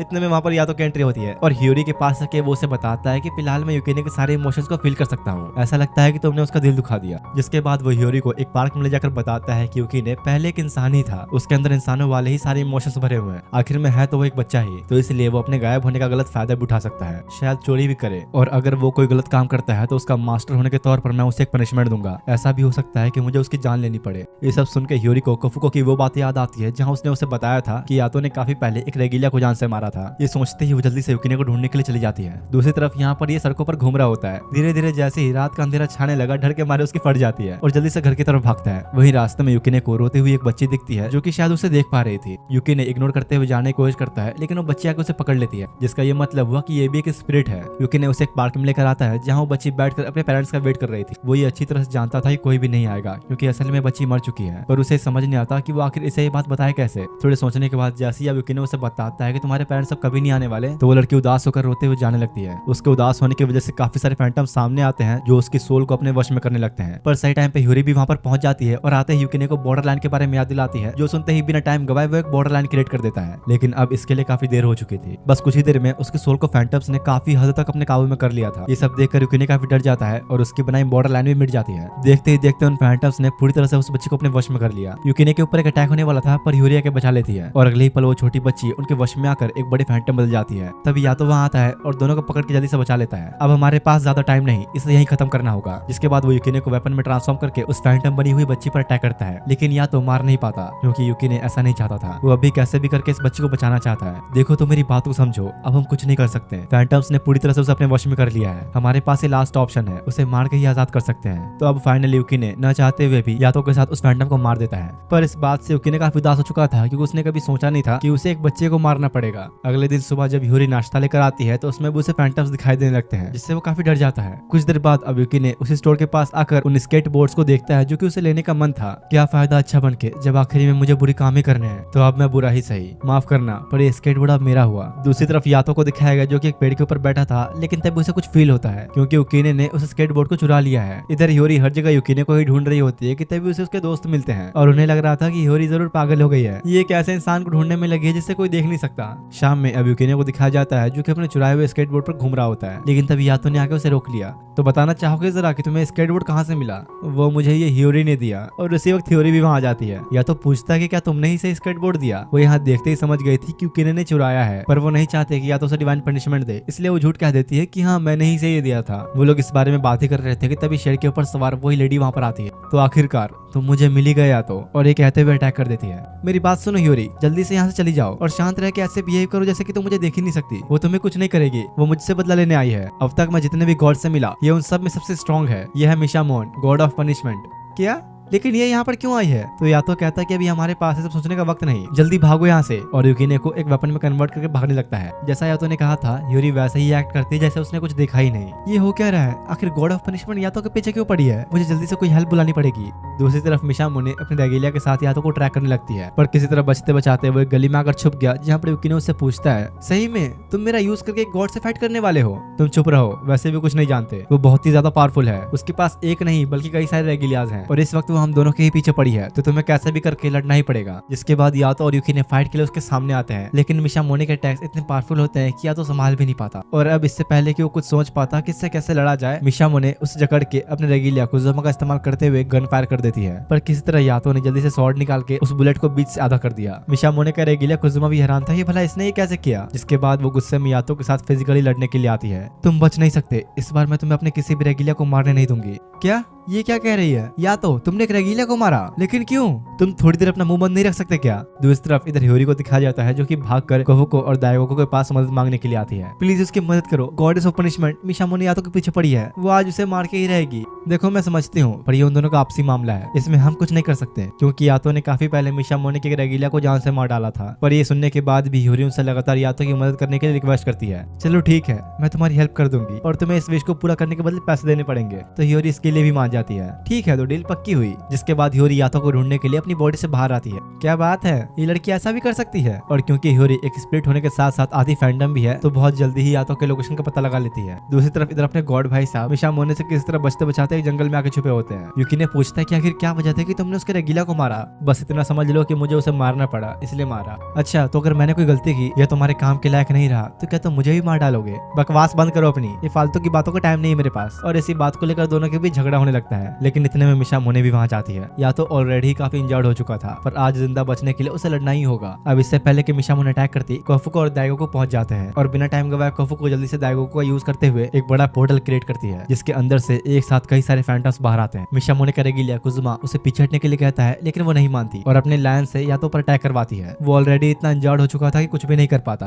पर उसी वक्त नोरा अपीयर होती है। तुमने मेरे मास्टर को चोट पहुंचाने की हिम्मत भी कैसे की? वो उस लैंड के ऊपर अटैक करके थोड़ी देर के लिए उसे रोक लेती है। और क्योंकि अभी मिशामोने हर तरफ से घिर चुकी है, तो कुजुमा उसे कहता है कि हमें वापस चलना होगा, इनके सामने अभी हम टिक नहीं सकते। उसके रेगिलिया लाइन की हालत भी काफी खराब हो चुकी थी, तो ना चाहते हुए भी उसे पीछे हटना पड़ता है। और जाते जाते कुजुमा यातो की तरफ झुक के उसे थैंक्स कहता है। उसने ऐसा क्यों किया ये तुम्हें आगे पता चलेगा। पर इतने बड़े हंगामे की वजह से हियोरी काफी परेशान हो जाती है, क्योंकि हो सकता है कि मिशामोने यातो के ऊपर दोबारा अटैक करे। साथ ही यूकिने भी अभी काफी उदास था, तो वो खाना नहीं खाता। दूसरी तरफ यातो को दिखाया जाता है जहाँ पर उसके कंधे पर गहरी चोट आ चुकी थी, यानी कि वो अपवित्र हो चुका है और कोई आसपास उसकी हेल्प करने के लिए भी नहीं। तभी नोरा वहाँ आती है। मास्टर, मैं हमेशा आपके साथ हूँ, जब भी आप चाहो मैं आपकी रेगिलिया बनने के लिए तैयार हूँ। इधर यहाँ मिशामोने को दिखाया गया जो कि अभी यातो के बारे में ही सोच रही थी, पर कुजुमा अपनी पूरी कोशिश करता है कि वो ज्यादा यातो के बारे में ना सोचे, क्योंकि अभी एक और बड़ी प्रॉब्लम सामने है। कोफुको के क्रिएट हुए पोर्टल से काफी सारे फैंटम्स बाहर आ चुके हैं, और क्योंकि ये सब एक तरह से उसकी वजह से हुआ था, तो इसलिए उन्हें खत्म करने की जिम्मेदारी मिशामोने अपने ऊपर ले लेती है। और इस काम के लिए उसके पास एक बड़ी रेगिलिया आर्मी तैयार है। यही वजह है कि मिशामोने मोस्ट पावरफुल गॉडेस है। अगले दिन सुबह हियोरी यूकिने को ब्रेकफास्ट देने जाती है, पर जब वो आवाज लगाने पर भी कोई रिप्लाई नहीं देता, तो वो अंदर चली जाती है, जहाँ अपने गॉड यातो लेटकर आराम फरमा रहे हैं। तुम जिसे ढूंढने आई हो वो यहाँ नहीं है। सुबह सुबह ही वो टेंजन के पास चला गया।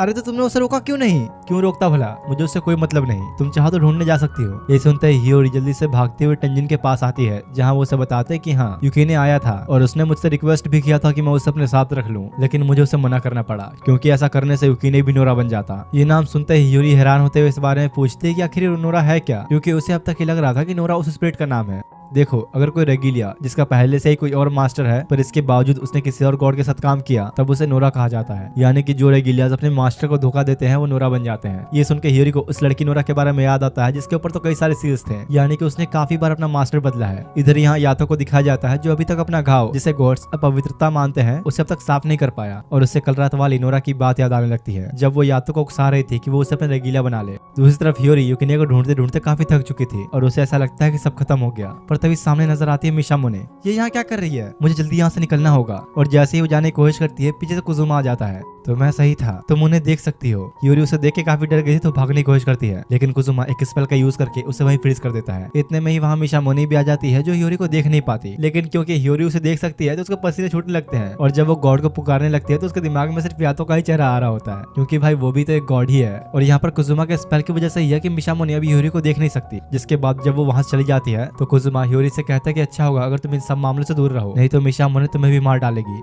हाँ लेकिन तुमने भी मेरी मदद क्यों की? तुम तो यातो को मारना चाहते हो ना। देखो भले ही फिलहाल यातो हमारा दुश्मन है, लेकिन मैं ये कभी नहीं भूल सकता कि गॉड यातो ने एक बार मेरी जान बचाई थी, मुझे कभी थैंक्स कहने का मौका नहीं मिला। यही वजह थी कि कुजुमा ने पिछली फाइट के दौरान यातो का थैंक्स कहा था। पता नहीं तुम जानती हो या नहीं, पर अभी यातो के पूरे शरीर में ही अपवित्रता फैलती जा रही है। ये किसी चोट की वजह से नहीं बल्कि उसके रेगिलिया यूकिनी की वजह से हो रहा है। जल्दी ही हमें उसका कुछ करना होगा, नहीं तो यातो की जान खतरे में आ जाएगी। ये सुनकर ह्यूरी को याद आता है कि यातो पहले भी कई लोगों को मारा करता था और उसने एक रेगिलिया को भी मारा है, तो कहीं वो गुस्से में आकर यूकिनी के साथ ऐसा न कर दे। इसके बाद अब शाम में एक पार्क का सीन दिखाया जाता है जहाँ पर यूकिनी टेंजन के ऊपर गुस्सा हो रहा था क्योंकि उसने उसे रखने से मना जो कर दिया। अचानक ही तब वहाँ यातो प्रकट होता है।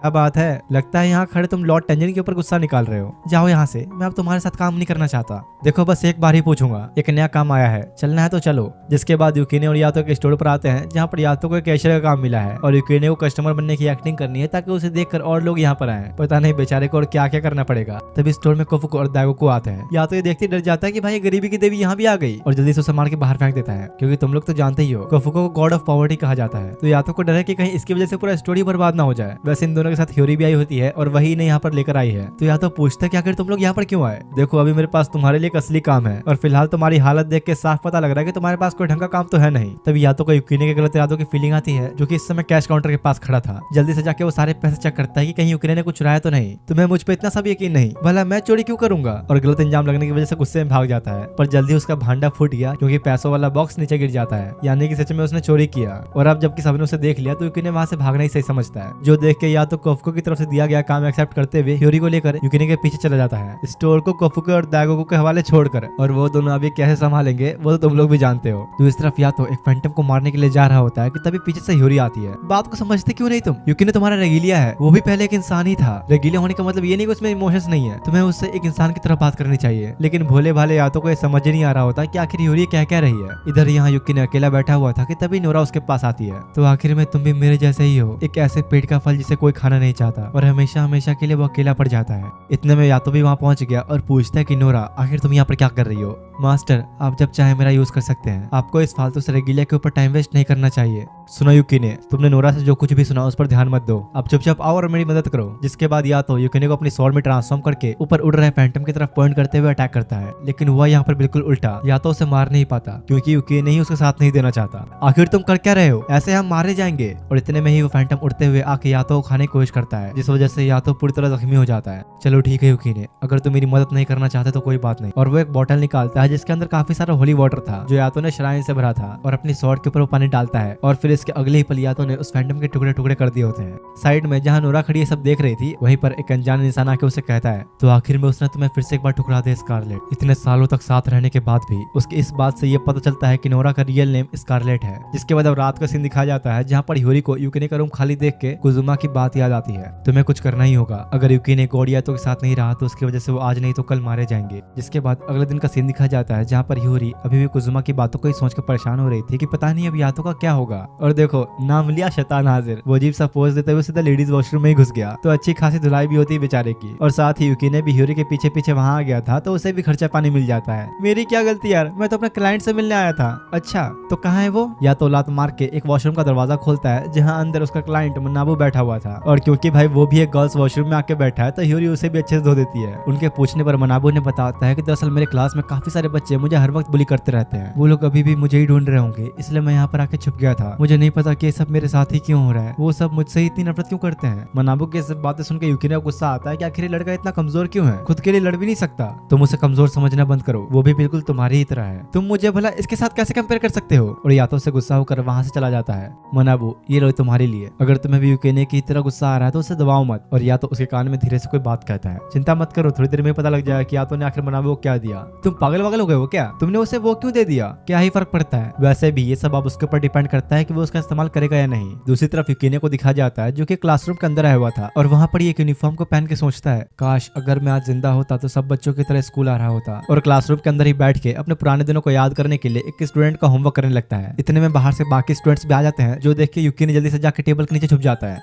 अरे मैं छुप क्यों रहा हूँ, मुझे तो कोई देख ही नहीं सकता। जिसके बाद वो उठकर सारे बच्चों को देखता है कि वो लोग आपस में किस तरह मस्ती और बातें कर रहे हैं। उसे भी एक ऐसी जिंदगी जीनी थी। इधर मनाबू को दिखाया जाता है जिसके यूनिफॉर्म को किसी ने डस्टबिन में डाल दिया था और वो उदास खड़ा बस यही सोचता है कि आखिर मेरे साथ ही सब क्यों हो रहा है, मैंने किसी का क्या ही बिगाड़ दिया। इधर मनाबू के नेगेटिव ऑरा की वजह से एक फैंटम उसके पास आके उसे मैनिपुलेट करने की कोशिश करता है। अगर तुम्हें वो लोग पसंद नहीं तो उन्हें मार दो, उन्होंने तुम्हारे साथ बुरा किया है, उन्हें जीने का कोई हक नहीं। दूसरी तरफ मिशा मोने को दिखाया जाता है जो कि कोफिको के पास आई होती है उसके बनाए पोर्टल्स को बंद करके और उससे आगे खुलने वाले पोर्टल्स की इन्फॉर्मेशन लेती है, क्योंकि कोफुको ने उस दिन लड़ाई के वक्त एक नहीं बहुत सारे पोर्टल्स खोल दिए थे। हो सकता है कि तुम ये सारे पोर्टल्स जानबूझ के खोल रही हो ताकि मैं इन्हें बंद करने में बिजी रहूं और या तो बचा रहे। देखो साफ सीधी बात है, तुम्हारे रेगिलिया के साथ जो भी हुआ मुझे उससे कोई फर्क नहीं पड़ता, बस इतना याद रखना कि अगर या तो कुछ भी हुआ तो तुम नहीं बचोगी। जो सुनकर मिशा मोने ज्यादा बहस न करते हुए चुपचाप वहां चली जाती है। दाइगो को ये देख के कोफुको की बड़ी तारीफ करता है क्योंकि भाई पहली बार किसी ने गॉड ऑफ पनिशमेंट को धमकी दी है। इधर यहाँ हियोरी छुट्टी होने के बाद पूरे स्कूल में यातो को ही ढूंढ रही होती है। थोड़ी देर बाद आखिर में जब उसे यादव मिलता है तो वो उससे पूछती है कि अगर तुम यहाँ पर हो तो यूकिने कहाँ है। देखो बात यह है कि यूकिने अभी उस एज में है जहाँ पर वो और बच्चों की तरह जिंदगी जीना चाहता है, पर उसे ये बात अच्छी तरह से समझनी होगी कि अब ऐसा कुछ नहीं हो सकता, उसे बाकी के बच्चों पर ध्यान नहीं देना चाहिए। इधर यहाँ यूकिने प्लेग्राउंड में आके कुछ बच्चों को खेलते हुए देख रहा होता है। आखिर ये सब क्यों, क्या मेरा जीने का कोई हक नहीं था। दूसरी तरफ मनाबू उस लड़के के पास पहुंचता है जो उसे सबसे ज्यादा बुली किया करता था और उसे एक ब्लेड दे देता है। ये वही चीज है जो यातो ने उसे दी थी और कहा था कि अगर तुम्हें सही में उन लोगों से छुटकारा पाना है तो इसका यूज करो और एक उसे भी दे देना ताकि लड़ाई बराबरी की हो। मनाबू गुस्से में फाइट के लिए बिल्कुल तैयार होता है और इस वक्त तो फैंटम भी उसके साथ ही मौजूद होता है जो कि उसे लगातार मैनिपुलेट कर रहा था, जिस वजह से मनाबू उस लड़के को मारने के लिए बिल्कुल तैयार खड़ा होता है। लेकिन यातो ने उसे एक और बात कही थी कि अगर तुमने उसे मार दिया तो अपने अंदर की इंसानियत खो बैठोगे। उसकी ये बात याद करते ही मनाबू खुद को कंट्रोल करते हुए ब्लेड छोड़ देता है। और तो और अपने गॉड भाई साहब ऊपर से सब होते हुए देख भी रहे थे। बैकअप के लिए उसके पास होली वाटर भी था ताकि कुछ गड़बड़ ना हो। तो अब शायद समझ गए होगे तुम, अपने लिए हमेशा लड़ना सीखो और दोस्ती उनसे ही करो जो तुम्हारे काम आए। और मनाबू वहां से चला जाता है। साथ ही हमें यह भी पता चलता है कि या तो काफी बीमार है, उसकी हालत काफी खराब होती जा रही है। दूसरी तरफ यूकी स्कूल के अंदर ही बैठ के रो रहा होता है क्योंकि उसे आम बच्चों की तरह ही जिंदगी जीना है। मुझे भी जिंदा रहना है, मैं एक रेगुलर नहीं बन सकता। और गुस्से में एक बैट को लेकर क्लासरूम की सारी खिड़कियों को तोड़ने लग जाता है। उसके सब करने की वजह से या तो जमीन पर गिर जाता है और उसके पूरे शरीर पर अपवित्रता फैलने लगती है। अब मैं क्या करूं, इसे कैसे संभालूं। तभी ह्यूरी को यातो की बात याद आती है जहाँ पर उसने बोला था कि अगर मुझे कुछ भी हो तो सबसे पहले उन दोनों के पास जाना।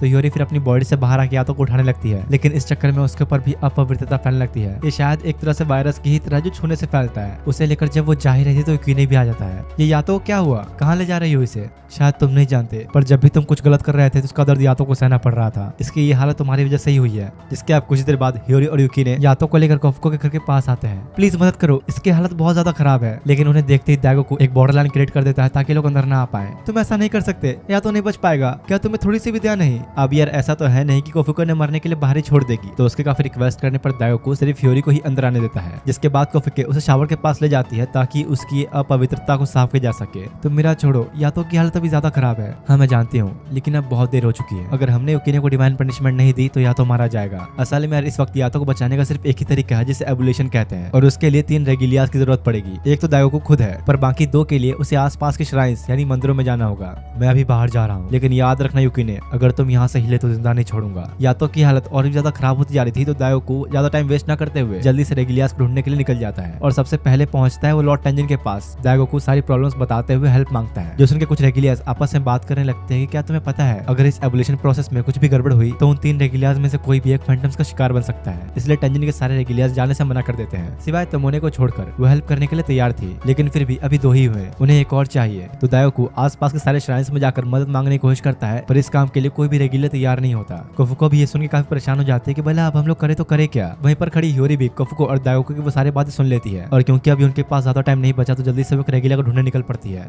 अब क्या करें, क्या मुझे नोरा की हेल्प लेनी चाहिए? नहीं नहीं, ऐसा नहीं कर सकते। अगर नोरा को ये बात पता लगी तो गुस्से में वो युकिने को ही मार डालेगी। और अब यार शायद तुम लोग भी समझ ही गए होगे कि ह्यूरी किसके पास जाने वाली है, कोई और नहीं बल्कि मिशामोने का रेगिलिया कुजुमा। तो इसलिए अब ह्यूरी मिशामोने के श्राइन के पास जाकर कुजुमा को पुकारने लगती है, लेकिन वो अंदर इस वक्त काफी सारे रेगिलियास के साथ एक मीटिंग में बैठा होता है। एक सर्वेंट आके उसे बताती है कि बाहर कोई लड़की खड़ी काफी देर से तुम्हें ही आवाज लगा रही है। कुजुमा को समझ आ गया कि जरूर ह्यूरी ही होगी और चुपके से बाहर जाके सबसे पहले उसका मुंह बंद करता है। दूसरी तरफ यहाँ दायो को हर जगह कोशिश करके आ चुका था पर उसे कोई भी रेगिलिया नहीं मिला। तो मोने हाथों के पास बैठी उसे कहते चिंता मत करो, बस थोड़ी देर और सह लो। और अब क्योंकि वो लोग कुछ नहीं कर सकते तो युकिने वहां से जाने लगता है, पर तभी उसके सामने कुजुमा आ गया। दायोको को लगता है कि जरूर ये यातो को मारने ही यहाँ पर आया है। देखो जैसा तुम सोच रहे हो वैसा कुछ नहीं है, अभी मैं यहाँ यातो की हेल्प करने के लिए आया हूँ। ह्यूरी ही मुझे यहाँ लेकर आई है। इसकी हालत तो काफी क्रिटिकल है, या तो मेरी बात मानो, तुम्हें युकिने को अभी मारना होगा। लेकिन या तो ये करने से मना कर देता है। तो अब इस सबके पास सिर्फ एक ही रास्ता बचता है और वो ये कि युकिने ने जो बुरी चीजें की हैं वो खुद ये सब कन्फेस कर ले। देखो तुम लोग मेरी तरफ मत देखो, मैंने कुछ गलत नहीं किया। ऐसा है तो जरा एक बार अपनी शर्ट तो उतारो। अब दागोको की बात तो टाल नहीं सकता तो अपनी शर्ट उतार देता है और उसकी पीठ पर काफी सारे फैंटम्स के आइज बने होते हैं। असल में युकिने ने जो सारे बुरे काम किए उसकी वजह से वो धीरे धीरे खुद ही एक फैंटम बनता जा रहा है, जो देख के तीनों ही ये फैसला करते हैं कि अब हमें जल्दी करना होगा, इससे पहले कि यातो को और ज्यादा तकलीफ पहुंचे। इसके बाद दागोको, कुजुमा और तोमोने तीनों ही मिलकर युकिने के आसपास आकर एक ट्रायंगल फॉर्मेशन क्रिएट करते हैं और एबोल्यूशन प्रोसेस स्टार्ट हो जाता है। और बस कुछ ही सेकंड्स में युकिने को इतना दर्द पहुंचने लगता है कि वो जोर जोर से चिल्लाने लग गया,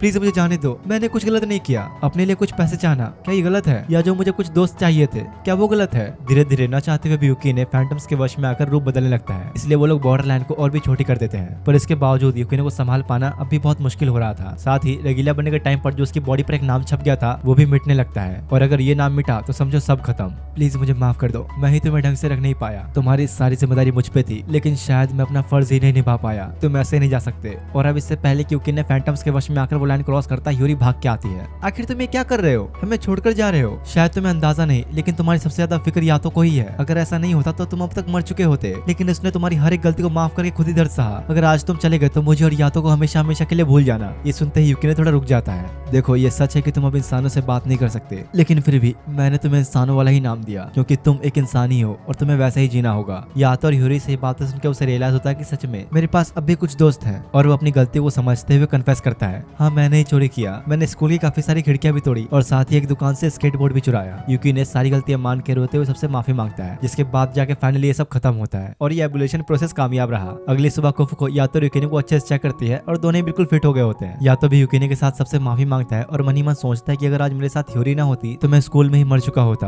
और अगर उसने नोरा को बुला लिया होता तो युकिने मर जाता। एक बार फिर से उसने मेरी जान बचा ली। और यहाँ पर कुछ ज्यादा इमोशनल सीन क्रिएट होने की वजह से सब रोने लग जाते हैं, यहाँ तक कि दागोको भी। दूसरी तरफ नोरा को दिखाया जाता है जो कि इस वक्त उसी आदमी के साथ होती है जिसने उसे स्कारलेट कहकर पुकारा था। तो क्या तुम्हें सच में यकीन है कि या तो गॉड ऑफ वॉर रह चुका है? इधर यहाँ युकिने दागोको के रेस्टोरेंट में साफ सफाई और खाना बनाने का काम कर रहा होता है। वहीं पर ह्यूरी भी उससे मिलने आती है और असल में मेन बात यह है कि सब ठीक हो जाने के बाद युकिने दागोको के पास पार्ट टाइम जॉब करने लगा है ताकि उसने अब तक जो सब गलतियां की हैं उसे ठीक कर सके। और पीछे खड़ा है तो ये सब सुनकर काफी इमोशनल हो जाता है कि भाई युकिने कितना अच्छा बन गया है। देखो मेरे काम करने की एक वजह या तो भी है क्योंकि हम दोनों में से किसी को तो पैसे कमाने ही होंगे ना। जो उनके बेचारे को एक झटका लगता है क्योंकि एक तरह से युकिने ने उसे निकम्मा कह दिया। दागोको ह्यूरी को बताता है कि युकिने तुम्हारे स्कूल की बुक्स पढ़ना चाहता है ताकि वो भी वो सब कर सके जो हाई स्कूल के स्टूडेंट्स करते हैं। हाँ वैसे भी तुम पुरानी बुक्स तो फेंकने वाली थी ना, तो उससे अच्छा मुझे ही दे दो। जो सुनकर ह्यूरी भी रोने लगती है और कहते कि तुम मेरी सारी बुक्स ले लो और साथ साथ या तो भी इमोशनल होकर रोने लगता है। दोनों को यकीन नहीं हो रहा कि युकिने इतना अच्छा बन गया। लेकिन तभी कोफुको वहाँ आती है। वैसे तुम दोनों को याद तो है ना, मेरे पैसे भी देने हैं तुम्हें, मैंने तुम्हारी हेल्प की तो मुझे उसके बदले इतने पैसे चाहिए। ह्यूरी सोचती है कि ये तो एक गॉड है तो बस ज्यादा से ज्यादा 5 येन ही लेगी। और क्या 5 येन नहीं बल्कि 5 मिलियन येन, और तुम्हारी 2 बार हेल्प की मैंने तो ये होते हैं टोटल 10 मिलियन। जो सुनकर ह्यूरी सदमे में चली जाती है। देखो कोफुको तुम ऐसा नहीं कर सकती, कम से कम तुम्हें स्टूडेंट डिस्काउंट तो देना ही चाहिए।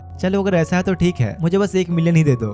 देखा देखा मैंने सीधे 90% डिस्काउंट दिलवा दिया ना। लेकिन ह्यूरी को सुन के बहुत ही गुस्सा आ जाता है। एक तो तुमने अब तक मेरी प्रॉब्लम ठीक भी नहीं की और तो और ऊपर से मुझे सारे पैसे देने को कह रहे हो। इनकी लड़ाई की आवाजें गार्डन में बैठे दागोको तक भी आ रही थी। कुछ देर बाद या तो दोनों को साथ लेकर टेंजिन के पास पहुंचता है, उसको थैंक्स कहने की उसने तोमोने को भेजा मदद के लिए। तो वो उसे पूछती कि आखिर तुम सोच क्या रहे थे, अपनी हालत इतनी खराब क्यों होने दी? अगर तुम पहले युकिने को अलग कर देते तो इतना दर्द नहीं सहना पड़ता। हाँ मैंने ऐसा नहीं किया क्योंकि युकिने कुछ अलग है, उसमें सभी से कुछ अलग बात है और मैं उसे खोना नहीं चाहता। साथ ही मैं चाहता था कि उसे खुद अपनी गलती रियलाइज हो। तभी टेंजिन और यातो की आपस में किसी बात पर बहस छिड़ जाती है। इधर तोमोने ह्यूरी और युकिने को अपने साथ लेकर साइड में आती है और उन्हें बताती है कि शायद तुम लोग अभी नहीं जानते पर काफी टाइम पहले टेंजिन ने भी एक रेगिलिया को निकाल दिया था क्योंकि वो पूरी तरह अपवित्र हो चुकी थी। तुम्हारे साथ भी कुछ ऐसा ही हुआ था युकिने, और वो एक कॉन्टेंजियस स्टेट था। तुम गायब भी हो सकते थे लेकिन तुम बच गए। हाँ मुझे पता है गलती मेरी थी, मुझे माफ कर दो। नहीं तुम्हें माफी मांगने की जरूरत नहीं। वैसे मैं भी तुम्हें समझ सकती हूँ, एक रेगिलिया होना आसान नहीं, छोटी सी गलती से भी हम अपवित्र हो सकते हैं क्योंकि हम चारों ही तरफ से फैंटम से घिरे हुए हैं। तो ऐसे में कभी भी ऐसा हो सकता है कि हमारे गलत इरादे हम पे हावी हो जाएं। दूसरी तरफ या तो यहाँ पर टेंजिन को बता रहा होता है कि पता नहीं क्यों एक्सीडेंट के बाद से ह्यूरी की स्पिरिट उसकी बॉडी से बाहर आ जाती है, पता नहीं ऐसा क्यों हो रहा है, पर मैंने उसे प्रॉमिस किया हुआ है कि मैं उसकी हेल्प करूंगा, लेकिन सच कहूँ तो मुझे खुद ही नहीं पता कि इसे कैसे ठीक किया जाए, इसलिए मैं उसे टाल रहा था। लेकिन अभी लगाकर 3 वर्ष ने मेरी जान बचा ली, तो सोच रहा हूँ कि उसकी मदद कर ही दूं।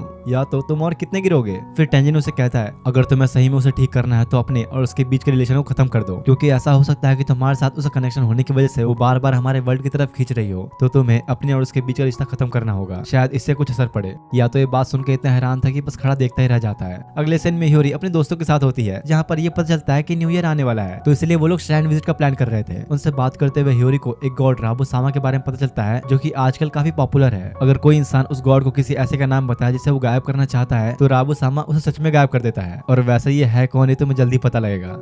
जिसके बाद कोफुको का घर दिखाया जाता है, जहाँ पर ह्यूरी यूकिने को पढ़ा रही होती है। दोनों ही काफी मेहनत करने में लगे थे, तो दाइगो को इनके लिए स्नैक्स लेकर आता है, लेकिन अंदर तो या तो बैठा स्नैक्स का इंतजार कर रहा था, तो दाइगो को भी उस पर अपना प्यार बरसा देता है। रात में जब ह्यूरी घर पर आती है तो उसे अपने एक फ्रेंड यामा का मैसेज आता है श्राइन विजिट के लिए, और दूसरी तरफ अपने गॉड भाई साहब को मिला होता है एक डॉग हाउस क्लीन करने का काम। लेकिन उल्टा यातो को ही उस डॉग के घर से जलन होने लगती है, क्योंकि वो घर इतना बड़ा जो है वो अंदर बैठा ही था कि उसे ह्यूरी का कॉल आता है, जो कि आज रात यातो और यूकिने को श्राइन विजिट बुला रही थी।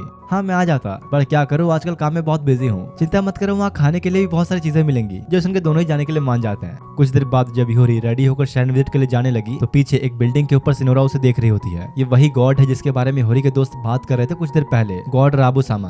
तो ये वही लड़की है जो यातो के साथ रहा करती है, चलो उसे मार डालते हैं। नहीं रुको, अभी ये हमारे काफी काम आ सकती है। अगले सीन में ह्यूरी अपने दोस्तों से मिलती है, जो कि बड़े चोमू से बन के आए हुए थे, और उसको इतना सजा हुआ देखकर हैरान होते हैं। आज मैं तुम लोग को अपने एक और फ्रेंड से मिलवाने वाली हूँ। अच्छा वो एक लड़का है, मतलब इसलिए तुम इतना सच के आई हो? जरूर तुम दोनों के बीच कुछ चल रहा होगा। अरे नहीं नहीं, ऐसा कुछ नहीं जैसा तुम लोग सोच रहे हो। जिसके बाद तीनों थोड़ा घूमते फिरते हुए श्राइन विजिट करते हैं, पर अब तक उसे यातो नहीं मिला था, तो ह्यूरी उसे ढूंढने लगती है, और कुछ समय बाद काफी लोगों के भीड़ में यातो उसे दिख भी जाता है, तो वो उसको बुलाने के चक्कर में उसके पीछे चली जाती है, और हमेशा की तरह ही अपनी बॉडी फिर से वहीं पर छोड़ गई। दूसरी तरफ यातो इधर यूकिने के साथ भागते हुए कहीं जा रहा होता है, क्योंकि उसे एक नया काम मिला है फैंटम्स को मारने का। दोनों आप बताई हुई जगह पर पहुंचते हैं, जहाँ पर एक फैंटम था, और यातो उसे बड़े आराम से मार देता है। लेकिन सिर्फ एक नहीं, अब उसके सामने एक साथ कई सारे फैंटम्स अपीयर होते हैं, और अब इन्हें मारने के अलावा उसके पास और कोई रास्ता नहीं, तो यातो लड़ने के लिए तैयार हो जाता है, और दूर से खड़ा राबू ये सब देख रहा था। तो यातो और यूकिने, चलो देखते हैं कि आखिर तुम लोग अब क्या कर सकते हो। असल में यार सारे फैंटम्स यहाँ पर राबू नहीं बुलाए थे, ताकि वो यातो के रियल पावर्स देख सके। इधर ह्यूरी उन दोनों को ढूंढते ढूंढते एक अलग ही जगह पर पहुंच जाती है, जहाँ पर यातो तो नहीं मिलता, लेकिन नोरा मिल जाती है।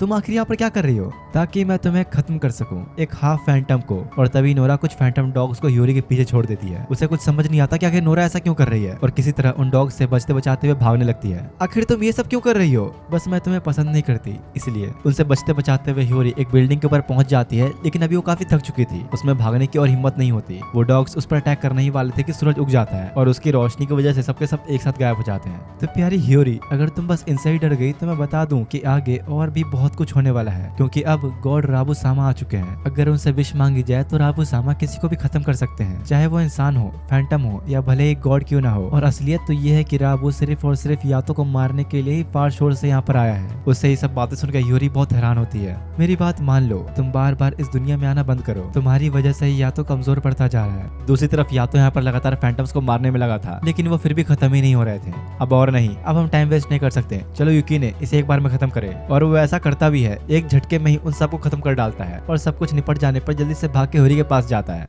तो क्या गॉड ऑफ वॉर में बस इतनी ही ताकत है? या तो तुम तो बड़े ही कमजोर निकले। कुछ देर बाद अब जब दोनों ह्यूरी से मिलने आते हैं, तो देर से आने के लिए उसे माफी मांगते हैं। हाँ पर लेकिन आखिर तुम हो कौन? मैं तुम्हें नहीं जानती। इसके बाद अब काफी सालों पहले का सीन दिखाया जाता है, जहाँ पर राबू और एक और गॉड दोनों ही मिलकर काफी सारा खून खराबा करके लोगों की जान ले रहे थे। उन दोनों ने ही कुछ मिनटों के अंदर ही सबको मार डाला, और राबू के साथ यहाँ पर दूसरा गॉड और कोई नहीं बल्कि यातो था। अब प्रेजेंट का सीन दिखाया जाता है, जहाँ पर राबू ने गुस्से में आकर कई सारे लोगों को जान से मार डाला था। मैं अभी भी इस बात पर यकीन नहीं कर पा रहा कि यातो ऐसा बन चुका है। राबू अपनी रेगिलियर नोरा का इस्तेमाल कर रहा है, जिसे उसने नाम दिया है नोरा ही में, और उसे इतने सारे लोगों को मारते हुए एक आदमी ने देख लिया था, तो राबू उसे भी जिंदा नहीं छोड़ता। जिसके बाद यूकिने और यातो को दिखाया जाता है, जो कि अभी कोफुका के घर में ही रह रहे हैं। यातो, क्या तुम चिल्लाना बंद कर सकते हो? मुझे पढ़ाई करनी है। पर यार ऐसा कैसे हो सकता है? उसे तुम्हारे बारे में सब याद है, पर मेरे बारे में भूल चुकी है। और तभी वापस से कुछ देर पहले का सीन दिखाया जाता है, जहाँ पर ह्यूरी यूकिने से पूछती है कि भला तुम्हारे साथ ये कौन है? अरे पागल, मजाक करना तो मेरा काम है, और तुम मुझसे ही मजाक कर रही हो। असल में बात यह है कि ह्यूरी को यूकिने तो अच्छे से याद है, पर वो यातो के बारे में सब भूल चुकी है।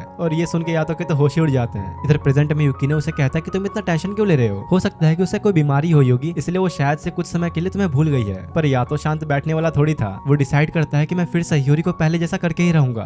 जिसके बाद अगले दिन यातो युकिने के साथ ह्योरी को लेकर उसी रोड पर आता है जहाँ वो लोग पहली बार मिले थे। तो याद है ना तुम्हें वो दिन हम लोगों ने यहाँ पर उस बिल्ली मिलॉर्ड को देखा था और मुझे बचाने के चक्कर में तुम्हारी बस से टक्कर हो गई थी। ये देखो मिलॉर्ड कुछ ऐसी दिखती है। अरे वाह मिस्टर यातो, आपकी ड्राइंग तो बहुत ही अच्छी है। बेचारा काफी कोशिश करने में लगा होता है, पर ह्योरी को कुछ भी याद नहीं आता और वो अब घर जाने ही लगती है कि यातो उसका हाथ पकड़े कहता है चाहे कुछ हो जाए मैं तुम्हारी मेमोरीज वापस ला के ही रहूंगा। जिसके बाद अब शाम का सीन दिखाया जाता है जहाँ पर यातो ह्योरी की मेमोरीज वापस लाने के लिए काफी सारी ड्राइंग्स बनाने में लग गया है और युकिने से पूछता है कि क्या तुम मेरी मदद नहीं करोगे। नहीं रहने दो, इन बेकार की ड्राइंग से भला क्या ही याद आएगा उसे, फालतू ये सब मैं नहीं कर रहा। दूसरी तरफ ह्योरी नहाते हुए यही सोच रही होती है कि आखिर ये मिस्टर यातो है कौन और भला वो मुझे कैसे जानते हैं। इधर यहाँ काफी देर तक मेहनत करने के बाद यातो ने काफी सारी ड्राइंग्स बना लिए होते हैं। चलो चले, अगर उसने ये सब देख लिया तो जरूर मैं उसे याद आ ही जाऊंगा। युकिने के साथ वो ह्योरी के घर जा ही रहा होता है कि रास्ते में नोरा मिलती है। तो कैसे हैं आप? गॉड यातो, मुझे लगा ही था ये सब तुमने ही किया है ना। हाँ सही कहा, मैंने ही उसकी मेमोरीज मिटा दी। वैसे भी तुम्हें भूलना तो बहुत ही आसान है और मैं चाहती हूँ कि तुम अपने असली रूप को पहचानो। याद करो कि आखिर तुम कौन थे।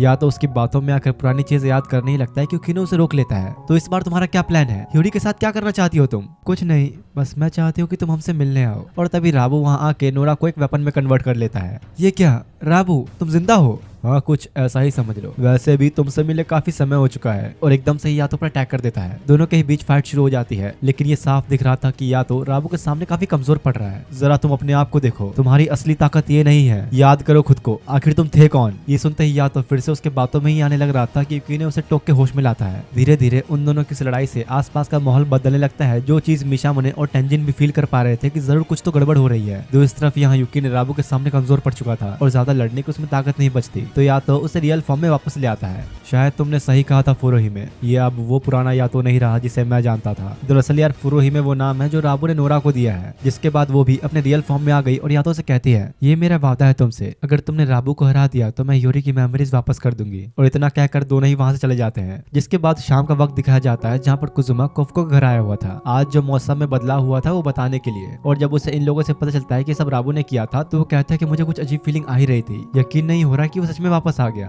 तो युकी ने पूछता है कि आखिर ये राबू है कौन? दरअसल उसे गॉड ऑफ कैलेमिटी कहा जाता है। पहले तो वो इंसान ही था और एक जासूस के लिए काम किया करता था, लोगों को जान से मारने का काम। लेकिन उसके मरने के बाद भी एक मशहूर किलर होने की वजह से उसका डर लोगों के अंदर बैठा हुआ था। शायद यही एक वजह थी कि वो गॉड बन गया, एक इविल गॉड। राबू ने लोगों के विशेष पर फैंटम्स, इंसान और यहाँ तक कि गॉड्स को भी मारा है। तो आखिर उस जैसे को ह्योरी से क्या लेना देना? हाँ तुम नहीं जानते, पर राबू एक समय पर यातो का दोस्त हुआ करता था। हाँ, और मैंने तो ये तक सुना है कि उन दोनों ने साथ में जंग भी लड़ी थी। या तो दोस्त था उसका, मतलब कि उसने इंसानों की भी जान ली हुई है। हाँ सही कहा, और ये बात मैंने ह्योरी को भी बताई थी, पर उसने फिर भी कभी यातो का साथ नहीं छोड़ा, क्योंकि शायद वो जानती है कि यातो अब पहले जैसा नहीं रहा। अगर ऐसी बात है तो कुछ भी करके मुझे उसकी मेमोरीज वापस लानी ही होगी। दूसरी तरफ यातो की बात सुनकर टेंजिन कहता है ये तो बहुत अच्छी बात है ना, मैंने तुम्हें ये तो बताया ही था कि वो तुम्हारी वजह से ही अपनी बॉडी से बार बार बाहर आकर इस वर्ल्ड में आ रही थी। तो ये तो अच्छी बात है कि अब उसके साथ ऐसा नहीं होगा, तुम्हें उसके साथ अब अपने कनेक्शन तोड़ने होंगे। और या तो इस बार भी उसकी बात का कोई जवाब न देते हुए चुपचाप वहां से चला जाता है। थोड़ी देर बाद जब वो घर आया तो युकिनो से कहता है मुझे तुमसे ह्योरी की मेमोरीज के बारे में कुछ बात करनी है। नहीं अब रहने दो, भूल जाओ उसे,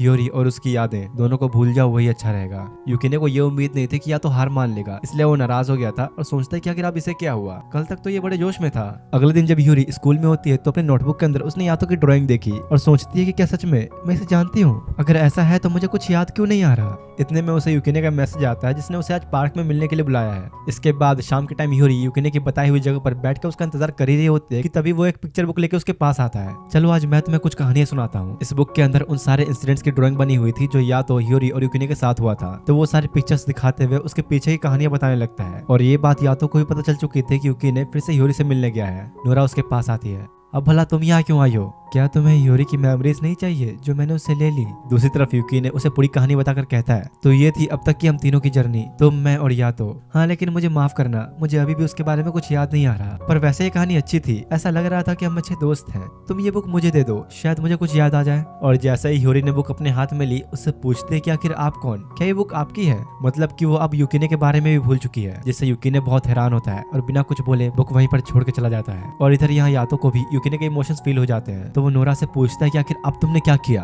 देखो साफ सीधी बात है, अब धीरे धीरे यूरी अपनी सारी मेमोरीज खोती जा रही है। अगर जल्दी तुम उनसे मिलने नहीं आए तो कुछ भी नहीं बचेगा। रात के समय यूकी नदी के पास बैठकर रो रहा था कि तभी यातो वहाँ पर आता है। तुम उदास मत हो, अब हम यूरी की मेमोरीज वापस लाने जा रहे हैं, लेकिन याद रखना उससे लड़ना आसान नहीं। शायद मैं तुम्हें खो भी सकता हूँ और यही वो लोग चाहते हैं। हाँ लेकिन मुझे फर्क नहीं पड़ता, मैं तैयार हूँ, बस तुम खुद पे विश्वास रखो, हम जरूर जीतेंगे। दूसरी तरफ दिखाया जाता है कि ह्यूरी यूकिने की वो दी हुई बुक को अपने साथ ले आई है। अगली सुबह यूकिने और यातो ह्यूरी से मिलने आते हैं जहाँ वो अभी स्कूल जाने के लिए निकल रही थी। तुम चिंता मत करो, चाहे कुछ हो जाए तुम्हारी मेमोरीज हम वापस ला के रहेंगे। दोनों को इस तरह देख ह्यूरी भी रोने लगती है, जिसका मतलब साफ था कि उसे कुछ न कुछ याद आने लगा है। यातो और यूकिने वहाँ से जाने लगते हैं जो ह्यूरी को अच्छा नहीं लगता और वो उन्हें रोकने की कोशिश में फिर से अपनी बॉडी से बाहर आ जाती है। इधर यहाँ राबू अपने श्राइन के पास खड़ा यातो का इंतजार कर रहा होता है। जी हाँ, ये राबू का ही श्राइन है। एक ऐसा भी टाइम था जब यहाँ पर ढेर सारे लोग अपनी विश मांगने आया करते थे, लेकिन अभी के टाइम पर ये खंडहर जैसी जगह बन चुकी है। तो जहाँ हमारा जन्म हुआ वहीं अंत भी होगा, सही कहा ना यातो। और थोड़ी देर बाद यातो भी आ जाता है जहाँ यूरी की स्पिरिट भी उसके साथ आ गई थी। अरे यार भला तुम मेरे साथ यहाँ कैसे आ गई? तुमने अपनी बॉडी कहाँ छोड़ दी? लेकिन यूरी को अभी भी कुछ याद नहीं होता। अपनी पूंछ देख के ही वो हैरान होती है कि भला ये क्या चीज है। तो आखिरकार मेरे दोस्त तुम आ ही गए, चलो तो एक बार फिर तैयार हो जाओ। यातो यूरी को दूर जाने के लिए कह के यूकिने के साथ उसे लड़ने के लिए आगे बढ़ता है, पर अभी जैसा कि तुम लोग देख ही सकते हो कि राबू यातो से ज्यादा स्ट्रॉन्ग है और उसके अटैक को डॉज करते हुए यातो को एक वाटर बबल में ट्रैप कर देता है। क्या बकवास है, मैं जिस यातो को जानता था वो अभी तक नहीं लौटा।